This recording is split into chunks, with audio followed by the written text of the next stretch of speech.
এক একটা নারীকে আল্লাহ তাআলা এক একটা ফ্যামিলির ম্যানেজিং ডাইরেক্টর বানিয়ে দিয়েছে। অনেক স্ত্রী আছে স্বামী ঘরে ঢুকলেই ঘরে আটা নাই, রুটি নাই, চাল নাই, ডাল নাই।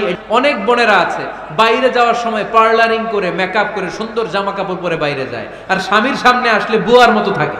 ড্রাইভারের সাথে কথা বলার সময় মিষ্টি হাসি দিয়ে কথা বলে। বাজারে শপিং করতে গেলে আসসালামু আলাইকুম ভাই কেমন আছেন, কি সুন্দর আসসালামু আলাইকুম। স্বামীর সামনে আসলে আর এই মিষ্টি কথাটা নাই। কেউ ফোন দিয়েছে, হ্যালো কে, স্বামীকে চায়, উনি বাসায় নাই, কাট। আমার বোনেরা, আমার মায়েরা, খবরদার, আপনার স্বামীর ভেতরে আপনার জান্নাত, আপনার স্বামীর ভেতরে আপনার জাহান্নাম। Rose TV 24. Enjoy by listening to the Holy Quran.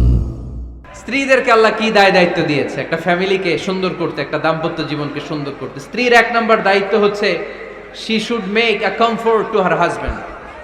স্ত্রীর উচিত স্বামীর জন্য ঘরটাকে প্রশান্তির নীর বানিয়ে রাখা।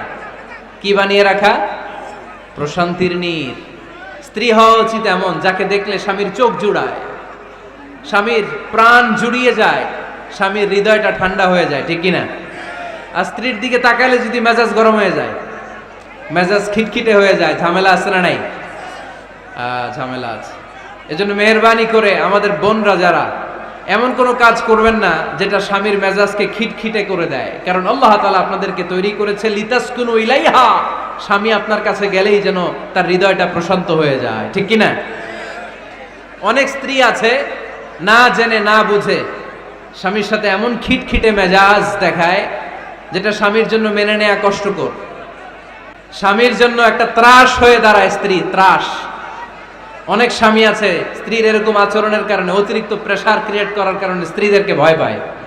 এজন্য বোনদেরকে বলবো লিতাসকুনু ইলাইহা, এমন ভাবে আপনি আপনার স্বামীর সামনে নিজেকে প্রেজেন্ট করেন যাকে আপনাকে দেখলে আপনার স্বামীর চোখ জুড়িয়ে যায়, হৃদয়টা প্রশান্ত হয়ে যায়, আপনাকে দেখলেই আপনাকে ভালোবাসতে মনে চায়, ঠিক কিনা? এজন্য রব্বুল আলামিন বলেন আমি নারীদেরকে তৈরি করেছি লিতাসকুনু ইলাইহা, যেন পুরুষেরা স্ত্রীদের সংস্পর্শ যখন পায় পুরুষদের হৃদয়টারে প্রশান্ত করে দেয়। কে?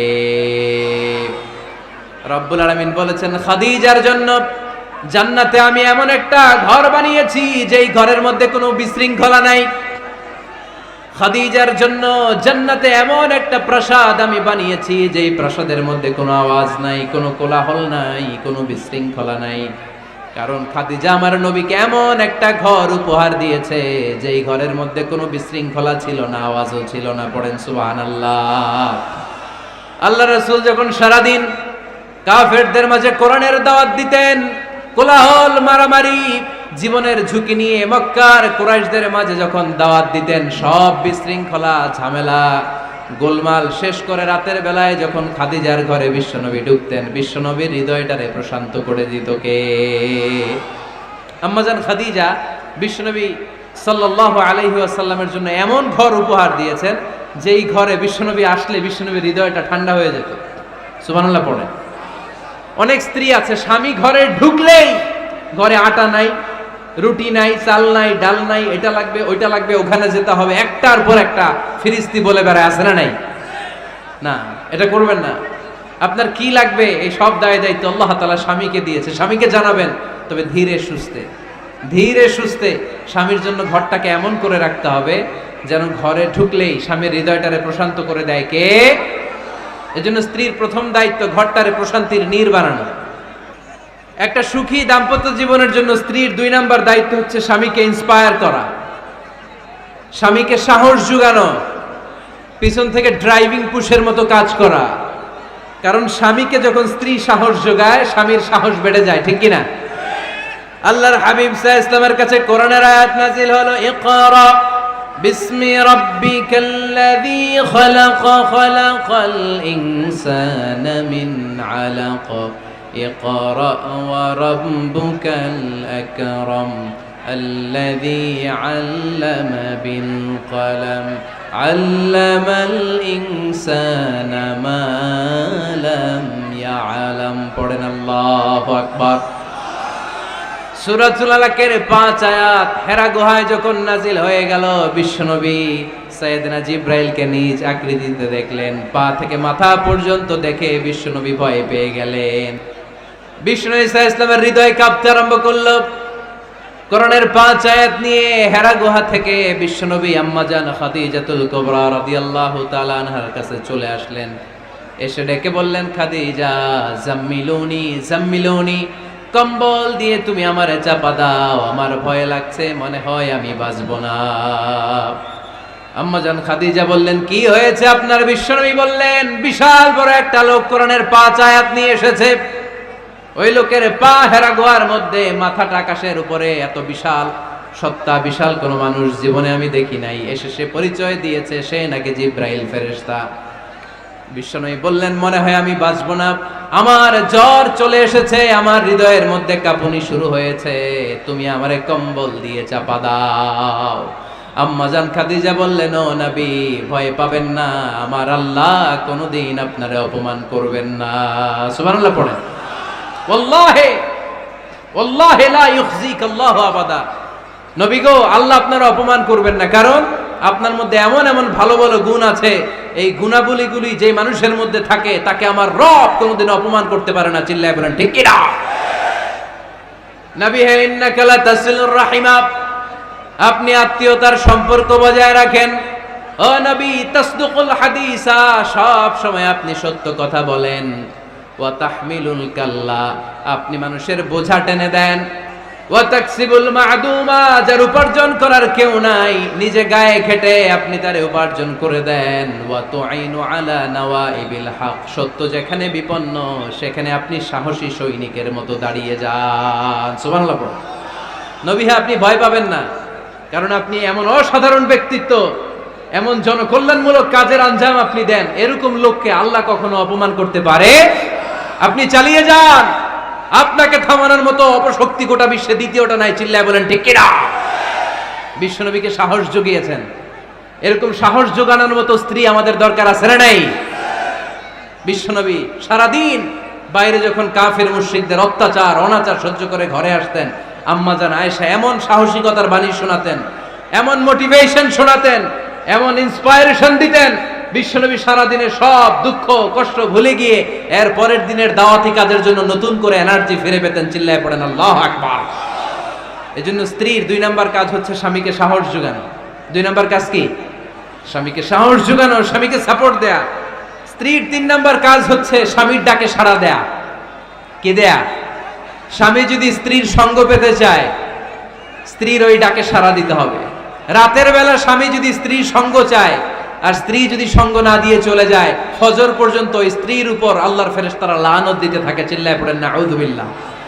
তবে হ্যাঁ, ভ্যালিড যদি কোনো কজ থাকে, ভ্যালিড কজ, অসুস্থতা, অন্যান্য কমপ্লেক্সিটি যদি থাকে, সেটা ভিন্ন ব্যাপার। কিন্তু ইগোর কারণে, ইগো, মেজাজ দেখিয়ে, রাগ দেখিয়ে কোনো বোন যদি স্বামীর আহ্বানে সাড়া না দিয়ে মুখ ফিরিয়ে চলে যায়, ফজর পর্যন্ত আল্লাহর ফেরেশতারা ওই মহিলার উপর লানত দিতে থাকে। আওয়াজ করে পড়তে হবে নাউযু বিল্লাহ।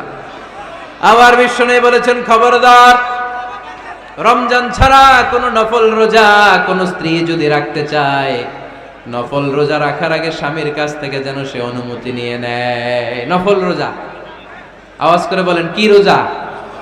ফরজ রোজা না। দিনের বেলা যেহেতু রোজা রাখতে হয়, কোন নারী, কোন যুবতী নারী, বয়স্কা নারীদের কথা ভিন্ন, কোন যুবতী নারী যদি নফল রোজা রাখতে চায়, সে তার স্বামীর পারমিশন নেবে। কারণ হয়তো স্বামী দিনের বেলা স্ত্রীর সঙ্গ চেতে পারে, ঠিক কিনা? এজন্য স্বামীর কাছ থেকে পারমিশনের দরকার আছে না নেই? দাম্পত্য জীবনকে সুখময় করতে হলে একজন স্ত্রীর 4 নম্বর দায়িত্ব হচ্ছে নিজের সতীত্বের হেফাজত করা। 5 নম্বর দায়িত্ব হচ্ছে স্বামীর সম্পদের হেফাজত করা। সাইয়েদনা আবু সুফিয়ান রাদিয়াল্লাহু তাআলা আনহু ছিলেন খুব কৃপণ মানুষ, বিষ্ণু ঈসা ইসলামের শ্বশুর। সহিহ বুখারীতে এসেছে, ওনার স্ত্রী এসে আল্লাহ রাসূল সাল্লাল্লাহু আলাইহি ওয়াসাল্লামের কাছে বলেন, ইয়া রাসূলুল্লাহ, ইন্না আবা সুফিয়ান রাজুলুন শাহীহ। হে আল্লাহর রাসূল, আবু সুফিয়ান খুব কৃপণ মানুষ, আমার আর আমার সন্তানদের খরচের জন্য যে টাকা পয়সা লাগে আমার স্বামী দেয় না। এখন আমার স্বামীর অনুমতি ছাড়া সিন্ধুক থেকে টাকা নেয় আমার জন্য জায়েজ কিনা? আল্লাহর হাবিব বললেন, হ্যাঁ, স্বামী যদি কৃপণ হয় তাহলে ফ্যামিলির খরচের জন্য যতটুকু দরকার অতটুকু নিতে পারবা, ওইটারে ক্ষমা করে দিবে কে? আমাদের অনেকের মধ্যে অনেক কৃপণ লোক আছে না নাই? এই কৃপণ লোক যদি থাকে, আপনার অনুমতি ছাড়াও ভাবি আপনার পকেট থেকে টাকা নিতে পারবে। কৃপণ যারা, তাদের পারমিশন ছাড়া পকেট থেকে আলমারি থেকে টাকা নিয়ে যতটুকু দরকার ফ্যামিলির ততটুকু খরচ করা যাবে, অতিরিক্ত খরচ করা যাবে না। 6 নাম্বার দায়িত্ব হচ্ছে ছেলে মেয়েদেরকে দেখাশোনা করা, ছেলে মেয়েদেরকে বুকের দুধ খাওয়ানো। অনেক মা আছে ছেলে মেয়েদেরকে বুকের দুধ খাওয়াতে চায় না, আছে না নাই? হ্যাঁ, ডানু খাওয়ায়, ডানু। আর কি খাওয়ায়? হ্যাঁ, মিল্ক ভিটা আর নিডো, নেসলে, সেরেলাক আর হ্যাঁ বায়োমিল্ক। মাশাআল্লাহ, অনেক নাম জানেন তো আপনারা। মেডিকেয়ার। তো এই বুকের দুধ খাওয়াতে চায় না অনেক মায়েরা। আপনার বুকের দুধের মধ্যে বাচ্চাদের জন্য আল্লাহ রাব্বুল আলামিন ন্যাচারাল ভ্যাকসিন দিয়ে দিয়েছেন। চিল্লায় পড়েন সুবহানাল্লাহ। ন্যাচারাল, প্রাকৃতিক টিকা, বাচ্চার জীবনের প্রথম টিকাটা, সন্তানের জীবনের নবজাতক শিশুর প্রথম টিকাটা আল্লাহ তাআলা মায়ের বুকের শাল দুধের ভেতরে দিয়ে দিয়েছেন। সুবহানাল্লাহ পড়ে। টিকাগুলো তো বাজার থেকে কিনতে হয়, প্রথম টিকাটা আল্লাহ ফ্রি দিয়ে দিয়েছে। সুবহানাল্লাহ পড়বেন না? এজন্য রাব্বুল আলামিন বলেন, ওয়াল ওয়ালিদাতু ইউরদি'না আওলাদাহুন্না হাওলাইনি কামিলাইনি লিমান আরাদা আন ইউতিম্মার রাদাআ। দুনিয়ার প্রতিটা মায়ের উচিত টানা 2 বছর তাদের সন্তান সন্ততিদেরকে দুধ খাওয়ানো। কয় বছর? আওয়াজ করে বলতে হবে, কয় বছর? মায়ের বুকের দুধ যে ছেলেগুলো খায় না, এদের ব্রেনের গ্রোথ হয় না। এগুলো হয় বলদা নাম্বার 1। কি হয়? বলদা নাম্বার 1। ফার্মের মুরগির মতো এগুলা। ফার্মের মুরগি দেখছেন? হ্যাঁ, ফার্মের মুরগি দেখবেন যে দোকানে যখন কিনতে যাবেন, এটারে নিয়ে যেখানে ওজন করে ওইখানে বসা রাখলে ওইখানেই বসে থাকে, আধা ঘন্টায় উঠবে না, এটা বসেই থাকে। আর গ্রামের মুরগি দেখছেন, দেশি মুরগি, ধরতে পারবেন এটারে? খবর আছে, ঘাম ছুটায় ছাড়বে। তো মায়ের বুকের দুধ যেগুলা খায় এগুলা দেশি মুরগির মতো, আর এই নিডু খায় যেগুলো, এগুলো 1 নাম্বার বলদা হয় আর ফার্মের মুরগির মতো হয়। ঠিক কিনা? উদাহরণটা দিলাম এই জন্য, আপনার সন্তানের ভবিষ্যতের কথা বোঝানোর জন্য উদাহরণটা দিয়েছে। বুকের দুধ খাওয়াবেন, এর মধ্যে আল্লাহ তাআলা এমন নিউট্রিশন, পুষ্টি গুণ দিয়ে মায়ের বুকের দুধকে আল্লাহ তাআলা সমৃদ্ধ করেছে। বাচ্চার ব্রেইনের গ্রোথ হয়, বাচ্চার হাড্ডিগুলো খুব শক্ত হয়, সে ইনফিরিয়রিটি কমপ্লেক্সে ভোগে না, হীনমন্যতায় ভোগে না। জীবনের যেখানেই যাবে সেখানেই সে হবে সফল। চিল্লায় বলেন ঠিক কিনা? অনেক মা আছে বুকের দুধ খাওয়াতে চায় না, ডানু খাওয়ায়, নিডু খাওয়ায়, আবার নিজেদের কাজের জন্য ব্যস্ত, ছেলে মেয়েদেরকে সময় দেয় না। আছে না নাই? নারীরা চাকরি করতে পারবে, হেজাব করে নিজেকে পর্দার মধ্যে রেখে শিক্ষকতা করতে পারবে, ডাক্তারি করতে পারবে, সব পেশায় তারা যেতে পারবে, নিজেদেরকে পর্দার মধ্যে রেখে হেজাব পরে সব জায়গায় যেতে পারবে। কিন্তু সন্তানদেরকেও দেখাশোনার দরকার আছে না নাই? অনেক মায়েরা নিজেরা থাকে চাকরিতে আর ছেলে মেয়েদেরকে দিয়ে রাখে কাজের মেয়ের কাছে। আছে না নাই? মনে রাখবেন, আপনি যদি অফিসে চাকরিতে ব্যস্ত থাকেন আর ছেলে মেয়ে যদি কাজের মেয়ের কাছে মানুষ হয়, তাহলে ছেলে মেয়ে আপনার আচরণ পাবে না, সে কাজের মেয়ের বুয়ার আচরণ পেয়ে পেয়ে বড় হবে। চিল্লায় বলেন ঠিক কিনা? এক একটা নারীকে আল্লাহ তাআলা এক একটা ফ্যামিলির ম্যানেজিং ডাইরেক্টর বানিয়ে দিয়েছে। A woman is an MD of a family. একজন নারী একটা ফ্যামিলির ম্যানেজিং ডাইরেক্টর। এখানে অনেক কাজ আছে মিয়া। এখানে তার ফুড ম্যানেজমেন্ট এনশিওর করতে হয়, এখানে অনেক ডিপ্লোমেসি জানা লাগে। একজন নারীকে ফ্যামিলিতে টিকে থাকতে হলে কূটনীতি লাগে, শাশুড়ির সাথে বউয়ের ঝগড়া আছে না নাই, এটা ম্যানেজ করতে হয়। একান্নবর্তী ফ্যামিলি হলে স্বামীর ভাই বোন এদের মন মানিয়ে চলতে হয়, পুরো ঘরটাকে হ্যান্ডেল করতে হয়। এখানে আছে ফুড ম্যানেজমেন্ট, এখানে আছে ক্লিনিং ম্যানেজমেন্ট, এখানে আছে ডিপ্লোমাসি। পুরো ঘরের মধ্যে তো বিশাল একটা অফিস। এই কাজ ফেলে দিয়ে মহিলারা বাইরে ঘুরে বেড়ায় না। ফ্যামিলি সামলান। আপনি যদি ঘরমুখ হন তাহলে আপনার ফ্যামিলির মধ্যে বরকত দিয়ে এটাকে সমৃদ্ধ করে দিবে কে? তাহলে সুখী দাম্পত্য জীবনের 6 নম্বর ফর্মুলা হচ্ছে ছেলে মেয়েদেরকে সময় দেয়া।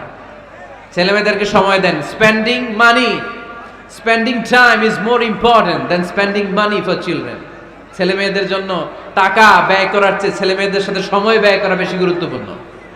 ঠিক কিনা? এমন অনেক ফ্যামিলি আছে আমি দেখেছি যে বাবাও চাকরিজীবী, মাও চাকরিজীবী। আছে না নাই? হয় ডে কেয়ারে না কাজের বুয়ার কাছে মানুষ হইতেছে। বাবা মারা যখন সকালে অফিসের জন্য বের হয় তখনও ছেলে মেয়ে ঘুমায়, আবার রাতে যখন মিটিং সিটিং সব শেষ করে ঘরে আসে তখনও ছেলে মেয়েগুলো ঘুমায়। শুক্রবার ছাড়া বাবা মার ছেলে মেয়েদের দেখা নাই। এরকম ফ্যামিলি আছে না নাই? ঢাকাতে পারিবারিক এই ক্রাইসিস, এই সংকটগুলো আমরা প্রায়ই শুনি।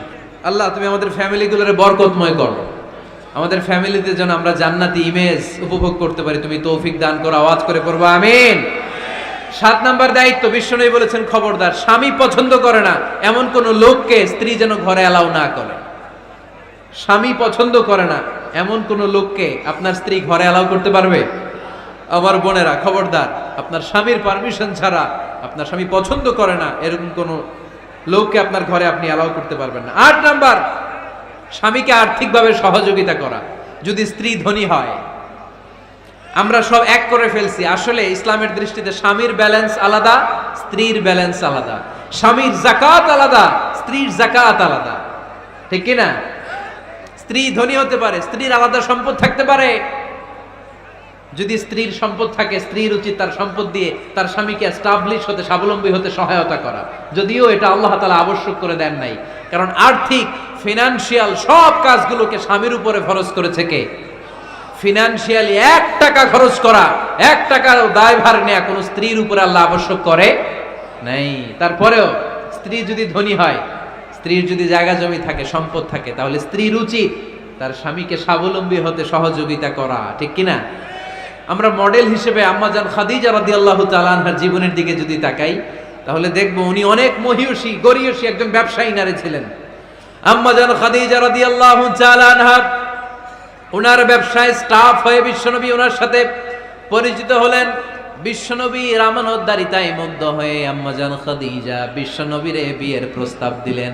আম্মাজান খাদিজা রাদিয়াল্লাহু তাআলা আনহার সাথে বিশ্বনবীর যখন বিয়ে হয়ে যায়, বিয়ের পরে আম্মাজান খাদিজা বলেন, ও বিশ্বনবী, আমার যত সম্পদ আছে, আমার ব্যবসায়ের যত মালামাল আছে, যত সম্পদ আছে, সব আমি আপনার পায়ের সামনে এনে রেখে দিলাম। আপনি দিয়ে দিলাম, সব সম্পদ আপনারা আমি দিয়ে দিলাম। আপনি ইচ্ছে মতো মানুষকে দান করতে পারেন, খরচ করতে পারেন, দাওয়াতি কাজে, মুসলিমদেরকে আজাদ করার কাজে আপনি ব্যয় করতে পারেন। আওয়াজ করে পড়েন আল্লাহু আকবার। আম্মাজান খাদিজাকে যদি আমরা মডেল হিসেবে ধরি, তাহলে প্রতিটা বোনের উচিত তাদের যদি অর্থকড়ি থাকে, সম্পদ থাকে, স্বামীকে স্বাবলম্বী হতে ওই সম্পদ দিয়ে সাহায্য করার দরকার আছে না নাই? কথা বলেন না কেন?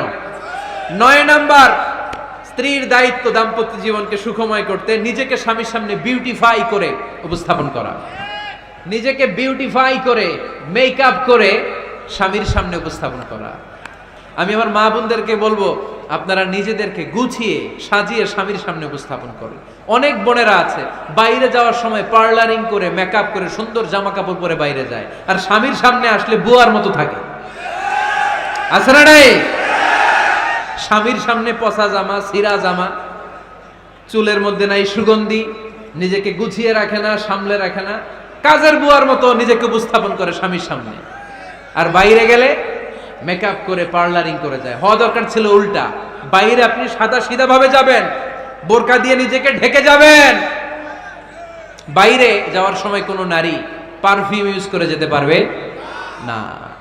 নারীরা যত পারফিউম ইউজ করতে মনে চায় আপনার বেডরুমে, আপনার স্বামীর সামনে, ঠিক কিনা? স্বামীর সামনে পারফিউম ইউজ করেন, নিজেকে উজাড় করে সাজান স্বামীর জন্য। এই প্রতিটা সাজুগুজুতে সওয়াব আছে না নাই? ইসলাম কতটা চেক এন্ড ব্যালেন্স, কতটা ভারসাম্যপূর্ণ জীবন ব্যবস্থা। খবরদার, নারীরা ডিওডোরেন্ট ইউজ করে বাইরে যেতে পারবে, যেটা সে তার আর্মপিটে ইউজ করে, কিন্তু ঝাঁঝালো পারফিউম বোরকার উপর দিয়ে মেরে কোনো নারী বাইরে যেতে পারবে? কথা বলেন। সুনানে নাসাইর হাদিস, আল্লাহর হাবিব বলেন, আইয়ুমা ইমরাআতিন ইস্তা'তারাত নাফসাহা ফামাররাত আলা কওমিন লিয়াজিদু রিহাহা ফাহিয়া জানিয়া। কোন নারী যদি তার জামার উপর দিয়ে পারফিউম মেখে পুরুষ লোকের দৃষ্টি আকর্ষণের জন্য ঘরের বাইরে বের হয়, যতটা পুরুষ তার চেহারার দিকে লোলুপ দৃষ্টি নিয়ে তাকাবে, ততটা পুরুষের সাথে জিনার গুনাহ মহিলার আমলনামায় তুলে দিবে কে? পারফিউম মেখে যদি কোনো নারী বের হয় এই উদ্দেশ্যে যে ছেলেরা আমাদের প্রতি আকৃষ্ট হবে, যতটা ছেলে তার দিকে তাকাবে, প্রত্যেকটা ছেলের সাথে জিনার গুনাহ আল্লাহ তাআলা এমনি তার আমলনামায় তুলে দিবে। নাউজুবিল্লাহ পড়েন।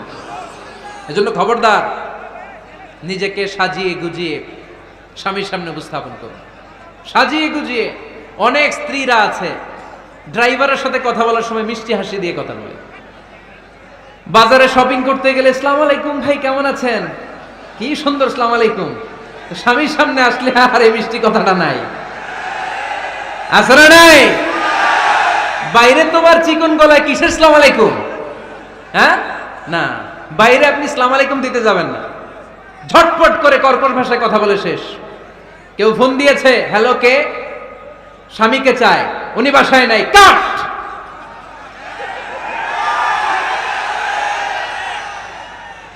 কারে চান, আপনার হাজবেন্ডের, নাই, কাট, শেষ করে দিবেন। মিষ্টি মিষ্টি আসসালামু আলাইকুম আসসালামু আলাইকুম বলা যাবে নাকি? খবরদার, খবরদার। বাজার করতে গেলে কি মিষ্টি হাসি, দোকানে গেলে কি মিষ্টি আলাপ, ড্রাইভারের সাথে কি সুন্দর কথা, সিএনজি ওয়ালার সাথে কি সুন্দর আলাপ, আর ঘরে আসলে এই চেহারাটারে এরকম করে রাখে, আছে না নাই? ঘরে আসলেই স্বামীর সাথে খিটখিটে মেজাজ, না বোনেরা, উল্টো করে ফেলছেন আপনি। বরং স্বামী ছাড়া অন্যদের সাথে কথা শর্টকাটে সারবেন, যাতে কোনো ফিতনা চলে না আসে। চিল্লায় বলেন ঠিক কিনা? আর নিজেকে স্বামীর জন্য উজাড় করে সাজান, পার্লারিং করেন, বিউটিফিকেশন করেন, মেকআপ করেন, বেডরুমে পারফিউম মাখেন, নিজেকে উজাড় করে স্বামীর জন্য সাজান। সওয়াব দিয়ে আপনার আমল নামাটারে পূর্ণ করে দিবে কে? বিশ্বনবী যখন সফরে যেতেন, সফর থেকে ফিরে আসার সময় ডিরেক্টলি স্ত্রীর ঘরে যেতেন না। বিশ্বনবী একজনকে ঘরে পাঠিয়ে দিতেন, মদিনা রূপকণ্ঠে কিছু সময় অপেক্ষা করতেন, আর বলতেন আজকে আমি আয়েশার ঘরে যাব, আয়েশারে যে বলো আমি এসেছি, কয়েক ঘন্টা পরে আয়েশার ঘরে আমি ঢুকবো। সুবহানাল্লাহ পড়েন। স্ত্রীকে সময় দিতেন, কারণ স্ত্রী হয়তো কাজ করে, ঘর গুছায়, ঘেমে থাকতে পারে, তাকে নিজেকে গুছানোর জন্য সময়ের দরকার আছে না নাই? লম্বা সফর শেষ করে, সেই বুখারীর হাদিস, বিশ্বনবী যখন সফর শেষ করে মদিনায় ফিরতেন, ডিরেক্টলি স্ত্রীর কাছে যেতেন না, মদিনার উপকণ্ঠে ওয়েট করতেন এবং বার্তাবাহককে পাঠাতেন, যে বলো যে আজকে আমি সফিয়ার ঘরে থাকবো। সফিয়াকে সময় দিতেন 2-1 ঘন্টা, যাতে নিজেকে সাজিয়ে নিতে পারে। সুবহানাল্লাহ পড়ো। আমার বোনেরা, আমার মায়েরা, খবরদার, আপনার স্বামীর ভেতরে আপনার জান্নাত, আপনার স্বামীর ভেতরে আপনার জাহান্নাম। আপনার স্বামীর মনকে খুশি রাখতে পারলে জান্নাতের দরজাগুলো আপনার জন্য খুলে দিবে কে? ক্যাপাসিটির বাইরে কিছু চাবেন না। এই 10টা স্ত্রীদের দায়িত্ব। এই 10টা পয়েন্ট যদি কোনো স্ত্রী স্বামীর জন্য এইভাবে স্যাক্রিফাইস করে করে এইভাবে আঞ্জাম দিতে পারে, এই স্ত্রীদের জন্য জান্নাতের দরজাকে খোলা রেখেছে কে? আওয়াজ করে বলতে হবে, খোলা রেখে দিয়েছেন কে?